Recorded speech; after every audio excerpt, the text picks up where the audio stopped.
Encontré tus pequeños ahorros, se burló mi hermana, agitando los papeles. Gracias por el fondo para la universidad. Mis padres sonrieron orgullosos. Hice una llamada. Agentes del tesoro irrumpieron por la puerta. La alerta sonó en mi teléfono con un tono agudo que congeló a toda la sala de conferencias. Una mirada a la transmisión de seguridad y el mundo que había pasado años protegiendo se tambaleó. Mi hermana Isabela estaba de pie en medio de mi apartamento, la luz del sol brillando en las carpetas que había sacado de mi caja fuerte. No estaba asustada. Estaba sonriendo, sosteniéndolas como si fueran trofeos. Yo estaba a casi 500 kilómetros de distancia en un edificio federal, viendo cómo se desarrollaba la traición en tiempo real. Mi credencial colgaba de mi cuello, mi pulso en mi garganta. En ese momento, no grité. No corrí a casa. Simplemente me quedé mirando la pantalla y pensé, ella de verdad cree que las reglas no se aplican a ella. Así que hice una llamada silenciosa, una de esas que no terminan con lágrimas, sino con sirenas. Cuando la gente imagina a las familias, imagina calidez. La mía parecía cálida desde fuera. 2 padres orgullosos, una hija menor dorada y yo, la callada que trabajaba para el gobierno. Tomábamos fotos de Navidad perfectas, de esas que hacían que los vecinos comentaran, qué suerte tienen de tenerse los unos a los otros. La suerte no tenía nada que ver. Era una jerarquía disfrazada de amor. Tenía 30 años, trabajaba largas horas en el Departamento del Tesoro, rastreando valores fraudulentos a través de cuentas internacionales. No podía hablar de ello. Ni de las autorizaciones de seguridad, ni de las investigaciones, ni siquiera de los casos que había resuelto. Mis padres asumían que yo movía papeles en un cubículo. Cuando los vecinos preguntaban qué hacía, mi madre sonreía y decía, Elena mantiene las luces encendidas en DC. Nunca la corregí. Explicar la verdad a gente que ya había decidido que yo no importaba se sentía como explicar el color a alguien que había elegido vivir ciego. Isabela era lo opuesto, luz, ruidosa, magnética. Tenía una forma de llenar el espacio hasta que nadie más cabía. De pequeñas, tomaba prestada mi ropa sin preguntar, se llevaba el crédito por mis ideas y se salía con la suya porque inclinaba la cabeza, se reía y decía, a Elena no le importa. A mí sí me importaba. Simplemente aprendí pronto que señalarlo me hacía sonar celosa. Nuestros padres amaban esa versión de ella, encantadora, ambiciosa, una futura socialité. Se había casado joven con Javier, un dentista que conducía un SUV nuevo cada 2 años. Su casa tenía un diseño de planta abierta y una vinoteca, el tipo de cosas que mamá mencionaba como si fueran medallas de mérito. Cada vez que iba de visita, papá bromeaba, quizás algún día tengas un trabajo de verdad y compres un lugar como este. Yo sonreía, la misma curva ensayada que usaba en las reuniones federales cuando los senadores me interrumpían a mitad de frase. No estaba amargada. Al menos, eso me decía a mí misma. Había construido una vida que significaba algo.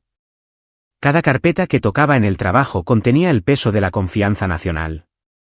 Cada contraseña, cada prueba de seguridad me recordaba que cargaba con más responsabilidad de la que ellos jamás imaginarían.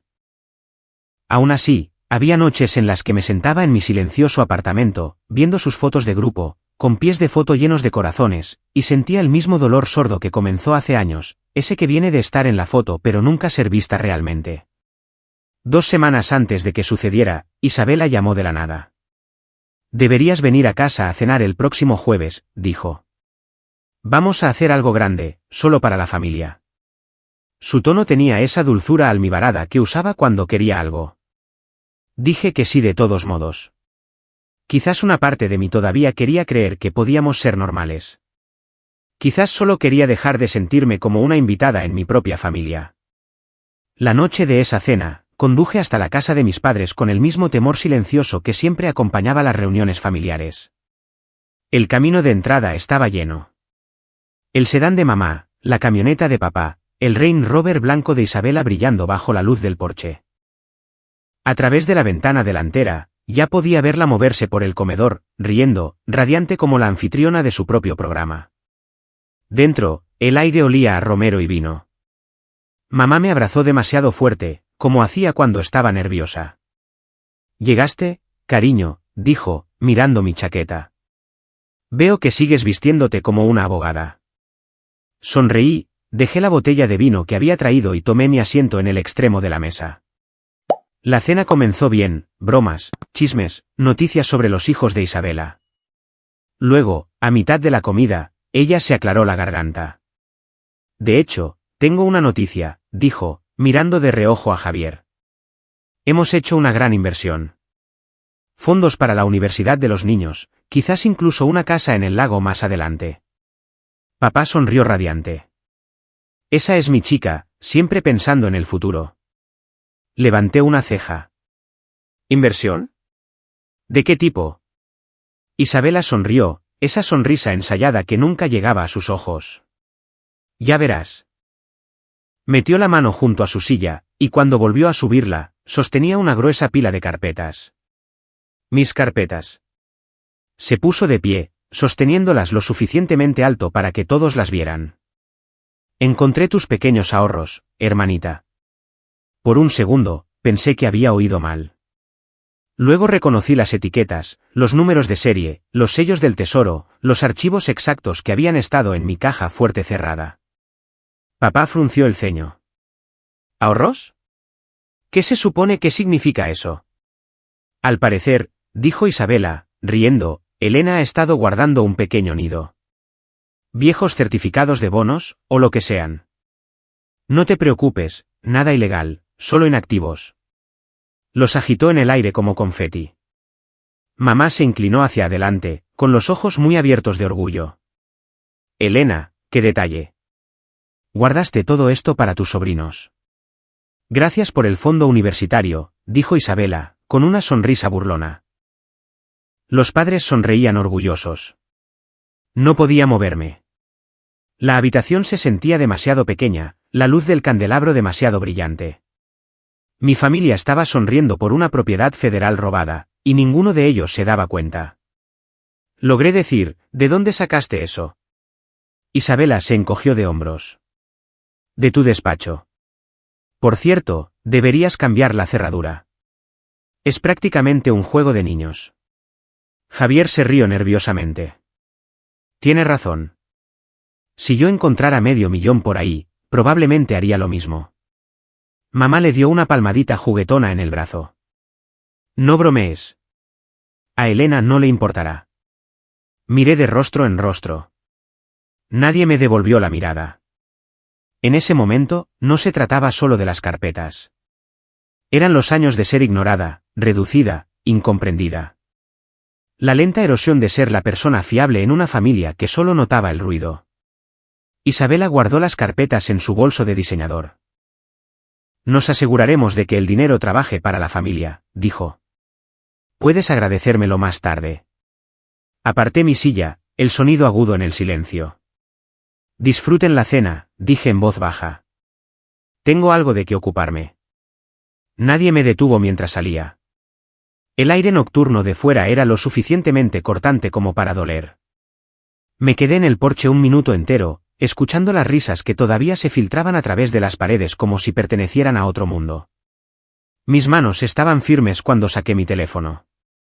Años de entrenamiento lo habían convertido en memoria muscular. No discutí. No volví a entrar. Simplemente me desplacé hasta el contacto seguro etiquetado como tesoro interno y presioné llamar. Rodríguez, mi supervisor, respondió con voz cortante. Necesito reportar una brecha de seguridad, dije. Categoría 1, propiedad federal en posesión de un civil. La pausa al otro lado fue corta pero pesada. ¿Estás segura? Vi las imágenes yo misma, respondí. El sujeto me es conocido. Relación, hermana. Las palabras se sentían quirúrgicas, desapegadas, pero mi pulso latía con fuerza bajo ellas.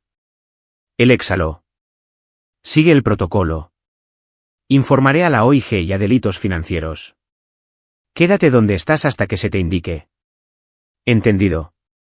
Colgué, y luego reenvié las imágenes de la cámara de seguridad de mi apartamento al canal encriptado.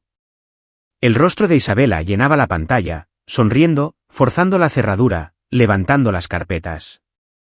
La prueba era limpia, innegable. Por primera vez esa noche, respiré hondo. El frío me atravesó la chaqueta, pero me ancló. Dentro, todavía podía oír el tintineo de los cubiertos, la risa suave de mamá, la voz de Isabela con el mismo triunfo azucarado. Susurré para nadie, ¿de verdad pensaste que me quedaría callada para siempre? Conduciendo a casa, la carretera se convirtió en un borrón de rayas rojas y blancas. Mi teléfono vibró de nuevo. Era la agente especial Maya Torres de la oficina del Inspector General del Tesoro. Señorita Elena, hemos recibido su informe. Los bonos ahora están marcados en la base de datos federal. Un equipo responderá esta noche. Copiado, dije. Están en la residencia de mis padres. Cooperaré plenamente. Su voz se suavizó una fracción. Sabemos que esto no es fácil. Es necesario, dije. Para cuando llegué a mi apartamento, la adrenalina se había asentado en algo más frío. Me serví un vaso de agua, miré las luces de la ciudad y repasé la escena de la cena en mi cabeza. Sus sonrisas, la traición casual. Cuando me uní al tesoro, había hecho un juramento, uno que significaba seguir la ley por encima de los lazos personales. Siempre pensé que era una formalidad, algo que nunca tendrías que poner a prueba de verdad.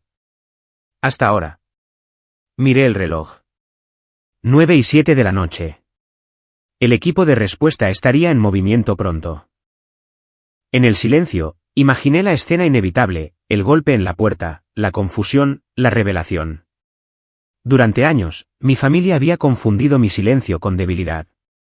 Esa noche aprenderían lo que el silencio realmente significaba. Antes de acostarme, envié un último mensaje a la agente Torres.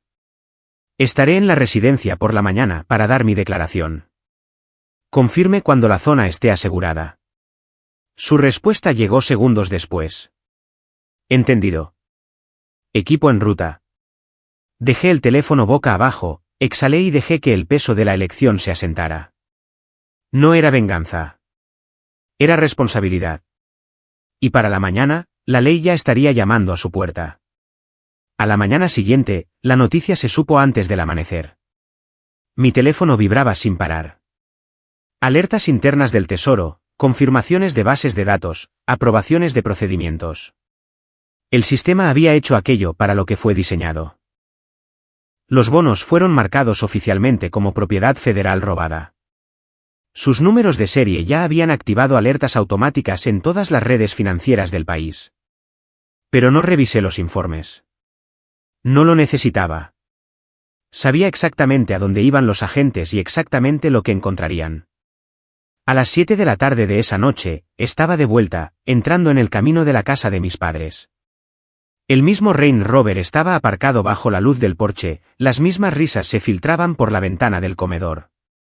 Por un momento, absurdamente, pensé que nada había cambiado, que el mundo aún podía retroceder 12 horas. Llamé una vez y entré. La cena ya estaba en marcha. Isabela se veía radiante de nuevo, vestida con algo sedoso, su cabello perfectamente rizado. Mamá se giró, sobresaltada.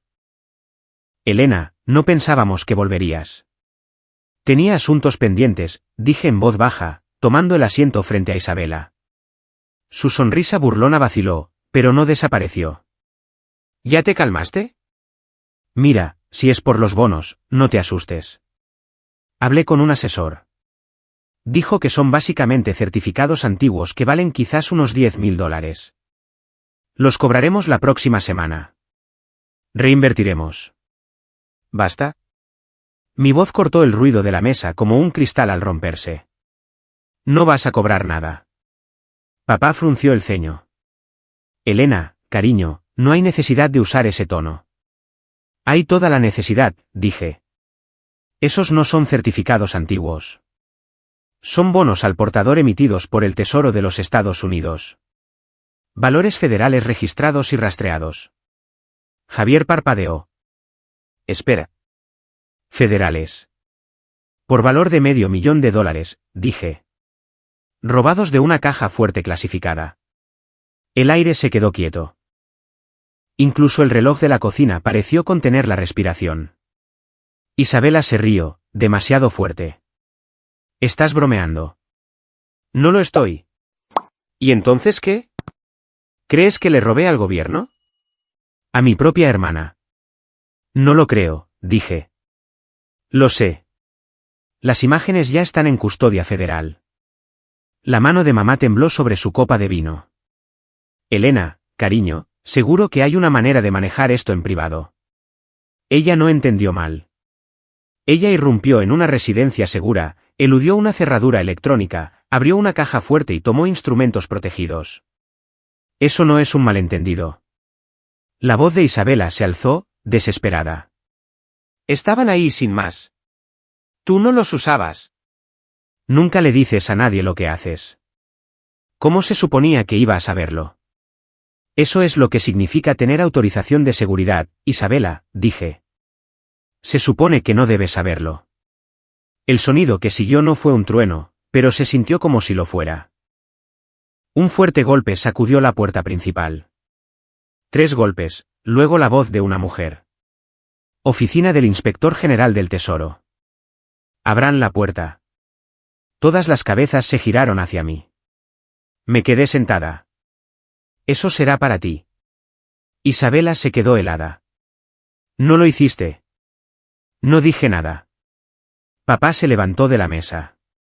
Veré quién es.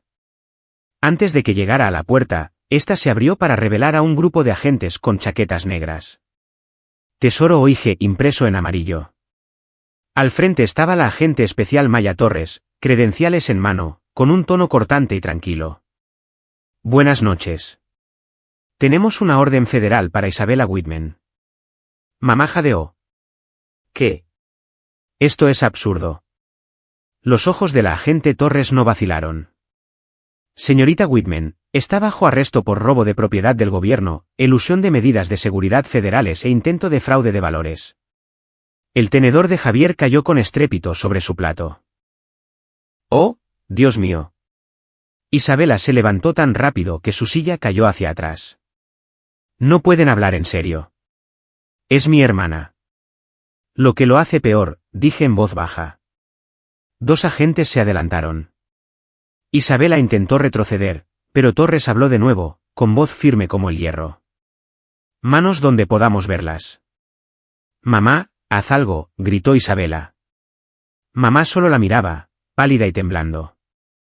La agente Torres le leyó sus derechos mientras las esposas hacían clic.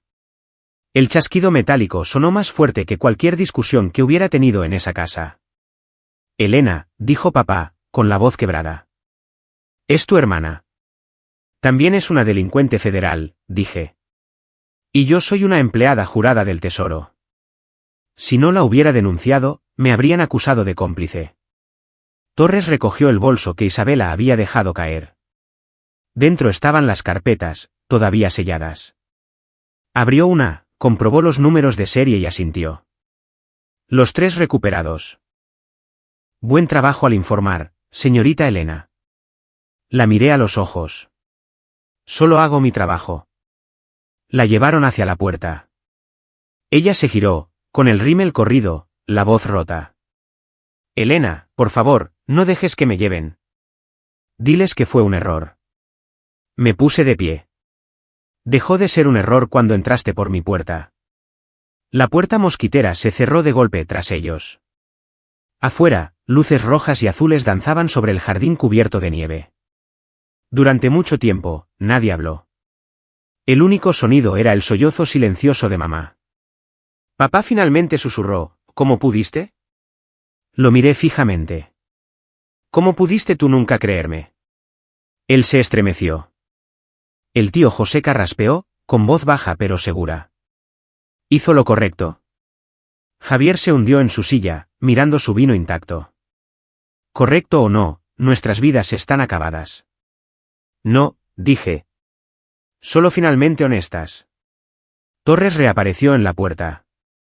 Señorita Elena, los bonos serán registrados en la sede esta noche. Necesitaremos su declaración formal por la mañana. Allí estaré, dije.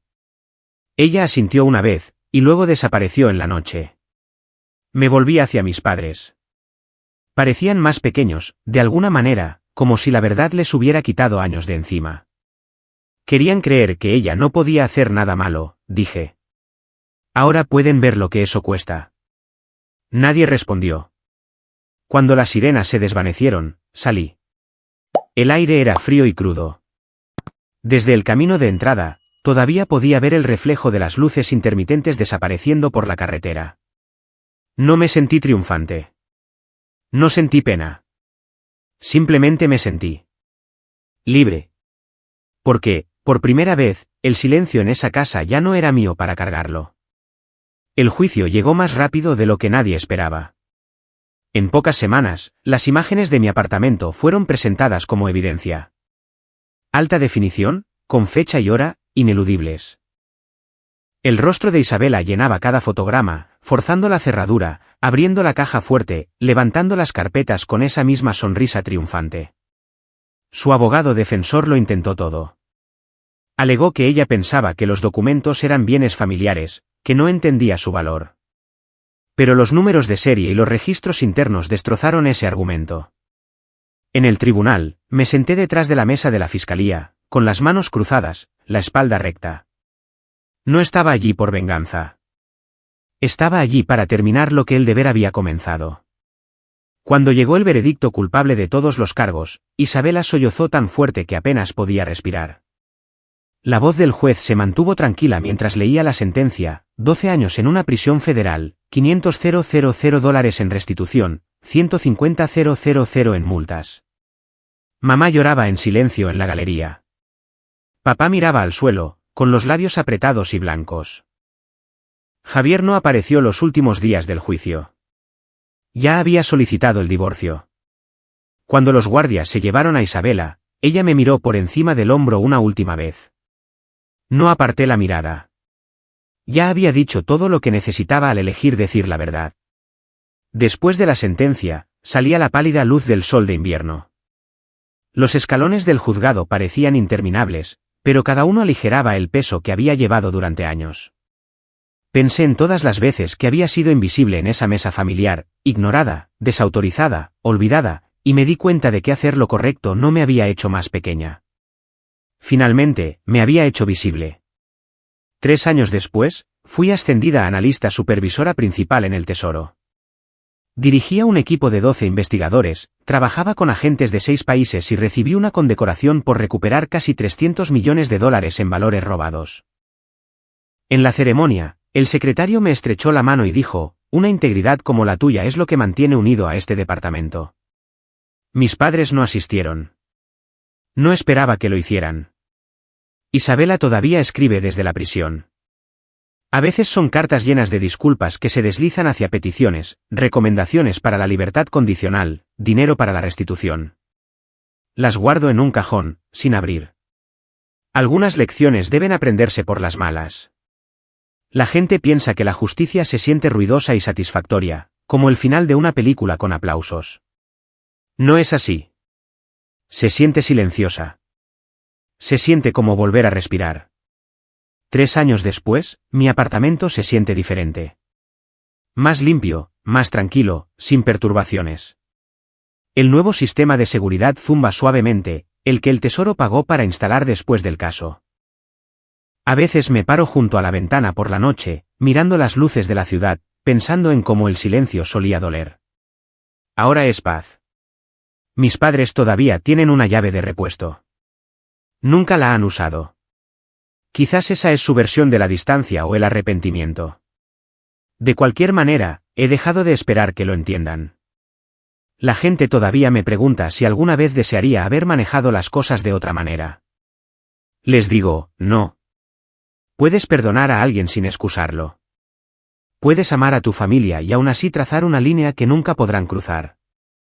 Si alguna vez has tenido que elegir entre la familia y lo que es correcto, sé lo pesada que se siente esa elección. Pero créeme, hacer lo correcto nunca te destruirá. Simplemente revela quién estaba dispuesto a destruirte primero.